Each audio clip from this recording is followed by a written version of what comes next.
다음으로 포워드 바이어스일 때 리콤비네이션 커런트가 어떻게 되는지 살펴보도록 하겠습니다. 이 포워드 바이어스일 때는 리버스 바이어스일 경우와 다르게 좀 접근 방법이 다릅니다. 다른 이유는 리버스 바이어스 영역에서는 N과 P가 0이었죠. 하지만 이 포워드 바이어스 영역에서는 일렉트론과 홀이 각각 디퓨전 영역을 통해서 디퓨전 돼서 넘어가게 되죠. 그래서 디퓨전 영역에서 일렉트론과 홀이 어느 정도 존재하게 됩니다. 그래서 이걸 바탕으로 우리가 리콤비네이션 커런트를 유도를 해보면 되는데요. 여기 지금 에너지 밴드가 이렇게 지금 표현이 되어 있고, 이거 인트린직 페르미 레벨, 컨덕션 밴드, 밸런스 밴드, 그리고 요 각각의 경우 페르미 레벨은 약간 이퀴리brium 상태가 됐을 때 페르미 레벨을 나타내는 거고, 요 FN과 FP는 쿼지 페르미 레벨이 되겠습니다. 그리고 전압, 인가된 전압이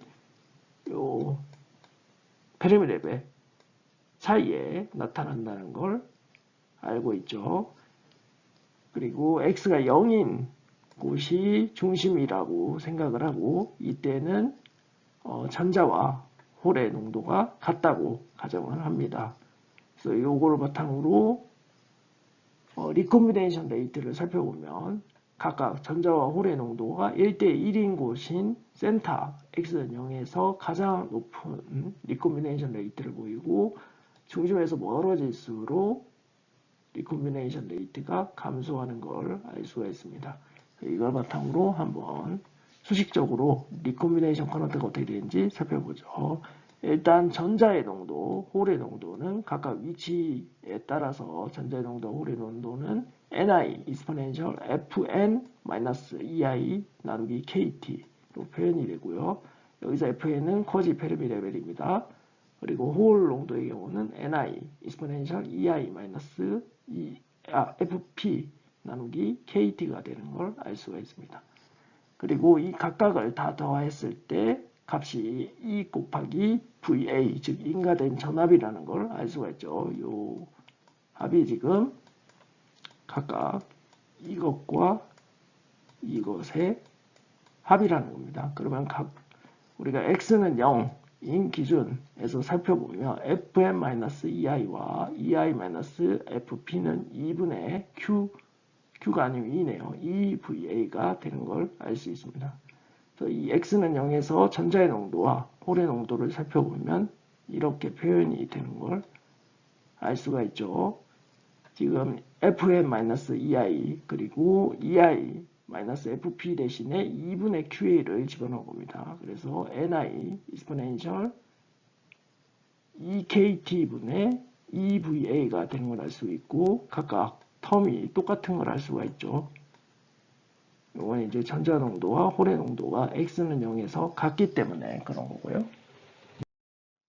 자, 이렇게 우리가 앞에서 구한 전자와 홀의 농도를 바탕으로 리콤비네이션 레이트를 구해봅니다. 리콤비네이션 레이트를 구하는 수식은 아까 앞에서 잠깐 이야기를 했었죠. 타우 P 곱하기 n 플러스 n 프라임 더하기 타우 n 곱하기 p 플러스 p 프라임 분의 np 마이너스 ni 제곱이 되고요. 이때 우리가 수식을 간략하기 위해서 n 프라임과 p 프라임이 ni로 같다. 그리고 타우 n과 타우 p는 타우 제로와 같다고 가정을 합니다. 그래서 이거를 테이블을 해줘서 정리를 하면 각각 아까 전자와 홀의 농도는 x는 0에서 같았죠. 표현이 ni exponential EKT분의 EVA였습니다. 그래서 이거를 테이블 해주고 쭉 정리를 하면 마이너스 2타우 제로분의 ni 곱하기 exponential EKT분의 EVA 플러스 1 분의 exponential KT분의 EVA 마이너스 1이 된다는 걸 알 수가 있습니다.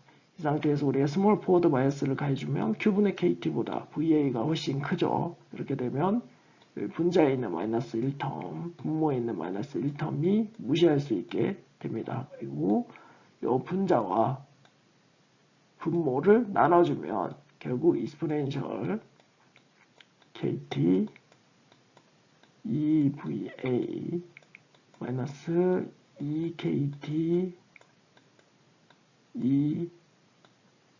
EVA가 되죠. 그래서 이게 정리가 되면 이스포넨셜 EKT분의 EVA가 된다는 걸 알 수가 있습니다. 그래서 결국 리콤비네이션 레이트는 센터 쪽에서 맥시멈이 되는데 그때 값이 마이너스 2타우 제로분의 NI 곱하기 이스포넨셜 EKT분의 EVA가 된다는 걸 알 수가 있습니다. 그래서 우리가 이 커런트를 구하는 수식을 가져와서 대입을 해주는 거죠. 이때 대입을 해주면 수식적에 EA 곱하기 적분 타우 t 분의 dt죠. dt분의 dc 디콤비네이션 되는 이 에이트를 마이너스 xp에서 xn까지 해주는 겁니다.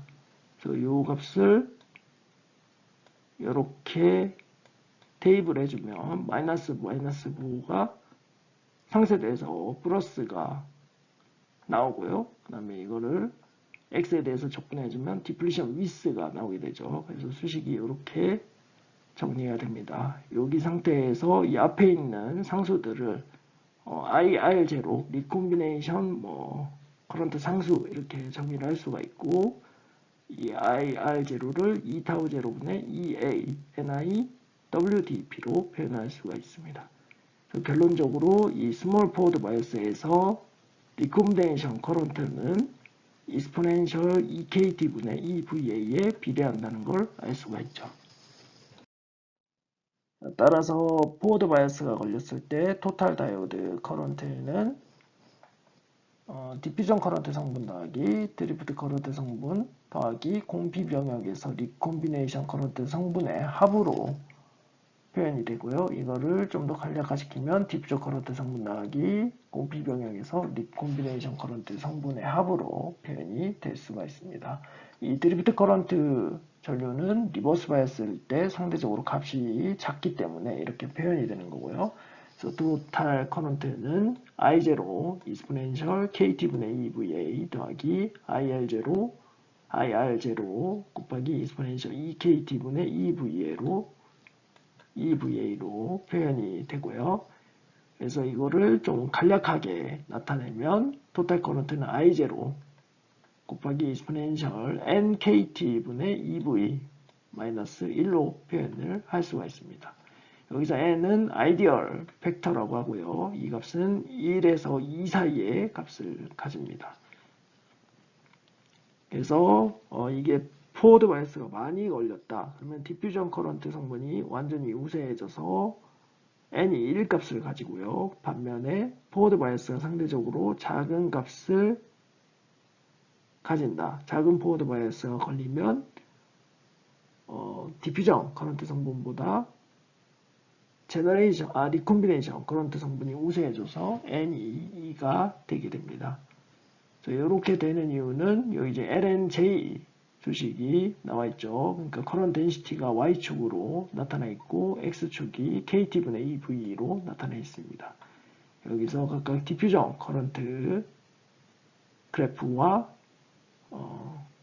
리콤비네이션 성분 커런트를 보이고 있죠. 여기 보면 특정 전압 이상일 때는 디퓨전 커런트가 훨씬 큰 값을 가지고 그리고 특정 전압 이하일 때는 리콤비네이션 커런트 성분이 훨씬 큰 값을 가지는 걸 알 수가 있습니다. 이 얘기는 이 그래프에서 Y 절편이라고 하나요? 이 ln JR0 그리고 ln J0 값을 비교했을 때 ln JR0가 더 크기 때문에 이런 결과가 나타납니다. 이 성분이 더 크다는 거죠. IR0가 I0보다 더 크기 때문에 지금 스몰 포워드 바이어스일 때는 이스포넨셜 EKT분의 EVA에 비례를 하는 거고 훨씬 클 때는 그냥 일반적인 이스포넨셜 KT분의 EVA에 비례를 하는 겁니다. 그래서 토탈 커런트 표현이 지금 점선으로 이렇게 나타나 있죠. 그래서 일정하지 않고 약간 두 개의 합으로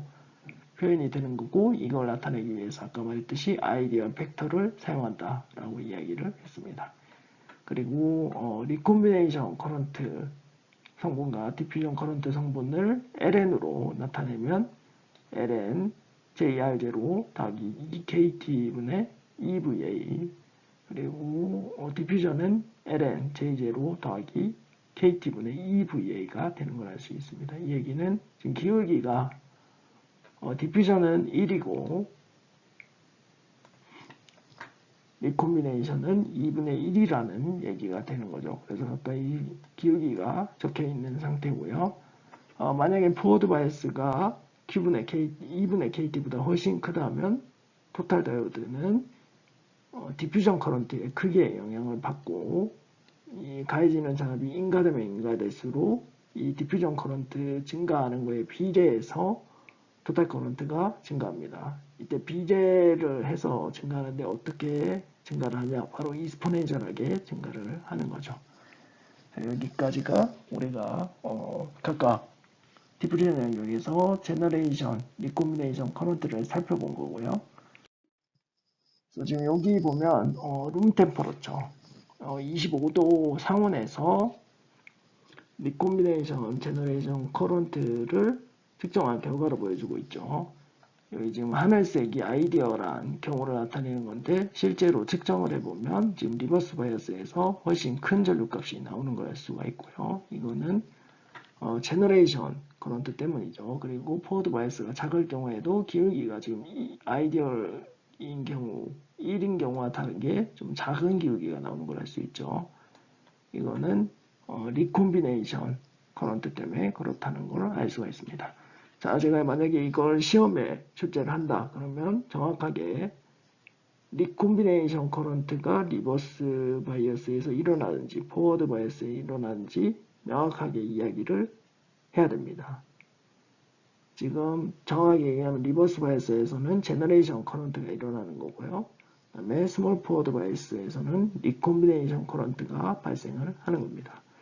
네, 여러분들이 애매하게 시험 문제에다가 답을 리콤비네이션 제너레이션 커런트 이렇게 쓰면 틀렸다고 볼 수밖에 없습니다. 정확하게 어떤 커런트 성분인지 구별을 할 수가 없기 때문에 제가 이제 물론 PPT 제목에 뭐 RG라고 해서 리콤비네이션 슬래시가 아니죠. 짝대기 끊고 제너레이션 커런트라고 적어 놨더라도 여러분들이 이 두 개의 커런트 성분이 어떻게 되는지 구별을 해야 됩니다. 다음으로 우리가 살펴볼 논아이디얼 케이스는 각각 하이레벨 인젝션과 시리어 레지스턴스가 되겠습니다. 이 두 경우는 상대적으로 포워드 바이어스가 좀 큰 경우에 나타나는 것을 기억을 하시면 되겠고 이게 어떻게 하이레벨 인젝션의 경우에 대해서 얘기를 해보겠습니다. 자, 포워드 바이어스가 어떤 특정 여기서 특정 포워드 전압보다 커지게 될 때 갑자기 이 정점 근처에서 상대적으로 낮은 도핑 농도를 가지는 세마이컨덕터 영역이죠. 세마이컨덕터의 마이너리티 캐리어 콘센트레이션이 머저리티 캐리어 콘센트레이션에 점점 다가가서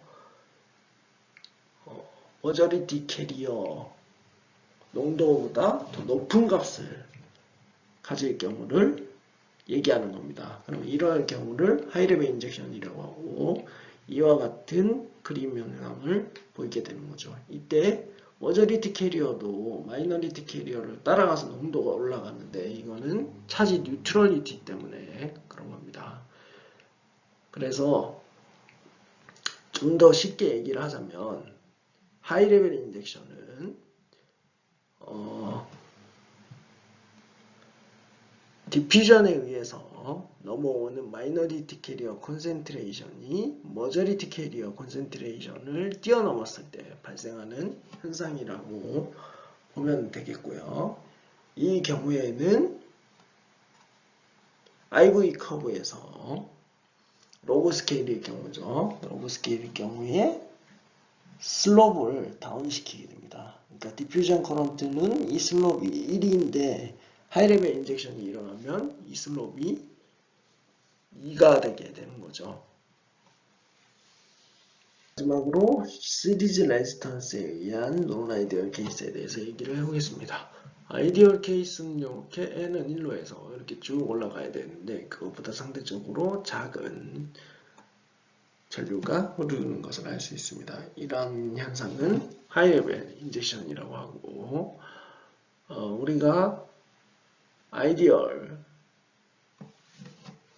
다이어드 커런트 이퀘이션을 살펴봤을 때 커진 뉴트럴 영역과 컨택 영역은 매우 작은 값을 가져서 무시할 수 있다고 했습니다. 상대적으로 정션에 발생하는 저항보다 더 크기 때문이죠. 그래서 이렇게 각각 수식적으로 나타내고 저항이 각각 두 성분에 있고 이거를 합한 직렬 값을 RS, CD 레지스턴스라고 합시다. 그럼 일반적으로 VJ 정전에 걸리는 전압은 전체 전압 빼기 IRP 여기 저항에 의한 성분 그리고 여기 저항에 의한 성분으로 정분을 빼줘서 알 수 있게 되는 거죠. 그러면 이거를 간략화시켰을 때 전체 V는 마이너스 IRS가 됩니다. 자, 상대적으로 포워드 바이어스가 작은 영역에 대해서는 대부분의 볼테이지 드랍이 디플리션 영역에서만 발생하게 됩니다. 근데 충분하게 이제 포워드 바이어스가 커지게 되면 커런트량도 엄청나게 증가하게 되죠. 그래서 이쪽 뉴트럴 레이전 P와 N 영역에서의 저항이 상대적으로 작다라고 하더라도